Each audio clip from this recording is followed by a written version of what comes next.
이번 추경은 원래 미세먼지로 인해서 발생하는 국민적 피해를 보존하기 위해서 문 대통령께서 지시한 미세먼지는 추경을 해서라도 잡아라, 거기서 시작을 했습니다마는 앞서 원내대표께서 언급한 대로 배보다 배꼽이 더 큰 추경이 되었습니다.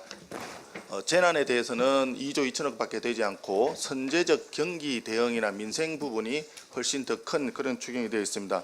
그러나 더 큰 문제는 재원의 문제입니다. 지금 작년 같은 경우에는 세수가 남아서 추경을 한다고 했는데 금년도에는 지금 세수가 부족합니다. 1사분기 세수 실적에 따르면 전년 대비해서 마이너스 8천억 수준입니다.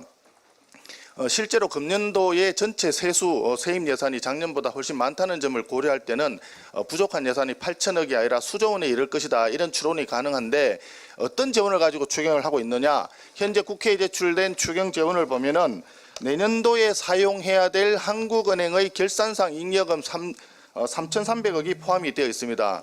또한 각 특별회계나 기금에 여유 재원으로 남겨놓은 재원을 전부 당겨서 쓰고 있습니다. 말하자면 내년에 써야 될 재원을 금년에 당겨 쓰는 가불 추경입니다. 가불 추경. 대한민국 경제 현실을 너무나 잘 드러내는 추경이라고 하지 않을 수가 없습니다. 특히 3조 6천억에 해당되는 그 국채를 발행해서 하겠다는 그런 이야기는 내년뿐만이 아니라 후세대의 부담까지도 당겨서 쓰는 굉장히 몰렴치한 뻔뻔한 추경에 해당이 된다고 볼 수밖에 없습니다. 그래서 우리 당에서는 재난과 관련된 부분만 먼저 심사를 하고 재난과 관련된 부분 심사에 대한 저희들이 즉각 같이 심사에 참여하겠다는 입장을 밝힌 바가 이미 있습니다. 그래서 나머지 부분에 대해서는 경기에 대한 진단과 분석을 하면서 어떤 경제정책의 문제로 인해서 이런 경제 실패가 나왔는지 이것을 함께 논의하자는 입장이었습니다. 그런데 최근의 경제지표를 보시면 정말 최악의 신기록 행진을 계속하고 있다, 걱정을 하지 않을 수가 없습니다. 정부가 굉장히 자랑스럽게 생각했던 경제지표, 잘한 경제지표라고 하는 것이 무엇이었냐 하면 외환 보유고와 경상수지 흑자였습니다. 그런데 외환 보유고 같은 경우에는 전체 규모는 조금씩 늘었었는데 GDP 대비해서 비율적으로는 이번 정권 들어서서 2년 내리 마이너스 수준을 가고 있었습니다. 거꾸로 가고 있었습니다. 그러던 것이 이번에는 지난 1월 달에 4,055억 달러가 총 금액 면에서도 최대 규모였다가 그 다음 2월, 3월, 4월 계속 줄어서 4월 달에는 4,040억 달러로 내려앉았습니다. 정부가 가장 자랑스럽게 생각했던 외환 보유고마저도 지금 거꾸로 가고 있다, 그런 이야기고요. 또 경상수지는 어떻습니까? 지금 84개월 만에 적자로 전환이 되었습니다. 경상수지 적자에 대해서는 정부에서는 배당이 좀 문제가 있어서 그렇다라고 설명을 하고 있지만 오히려 작년도에 했던 배당보다도 금년도에 했던 배당 수지가 적자 규모가 오히려 줄었습니다.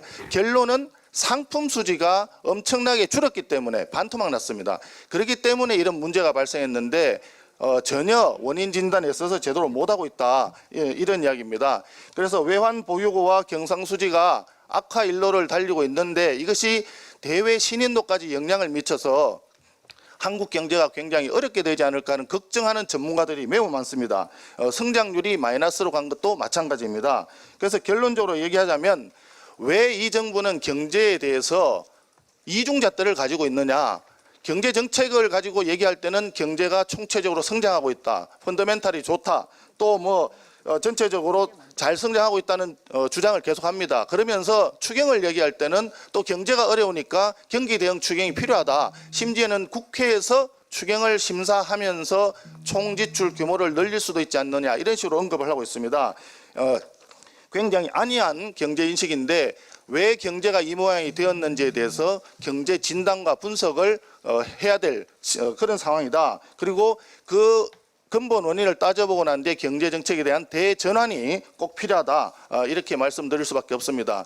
한국은행에서 발표한 자료에 보면은 노동소득 분배율이 지난 20여 년 가까이 추세적으로 상승해 왔다, 상승하는 흐름을 보여왔다, 이렇게 얘기하고 있습니다. 이번 정부에서 소득 주도 성장을 주장할 때 기업은 이익을 계속 늘려가고 있는데 근로자들의 소득은 줄어들었다, 상대적으로. 이런 전제 하에서 소득 주도 성장을 주장했지만 그 전제 자체가 틀렸다라고 하는 것이 한국은행의 발표에서 확인이 된 것입니다. 이 시점에서 청와대나 정부 여당이 묻지 않을 수가 없습니다. 소득 주도 성장에 대한 정부 여당 청와대의 입장은 도대체 무엇인가 묻지 않을 수 없습니다. 국민들은 말합니다. 국민과 우리 대한민국 경제를 대상으로 한 생체 실험적인 소득 주도 성장 더 이상 하지 말라. 위험한 도박을 중단해달라. 못 살겠다. 다 끝났다라고 하는 그런 국민들의 절절한 외침이 시중에 가득합니다. 제발 청와대와 정부 여당에서는 국민의 목소리를 더 이상 외면하지 말고 아무도 가지 않은 길, 정말 이상한 길을 더 이상 주장하지 말고 국민의 목소리에 귀를 기울여 주실 것을 다시 한번 강력히 촉구합니다.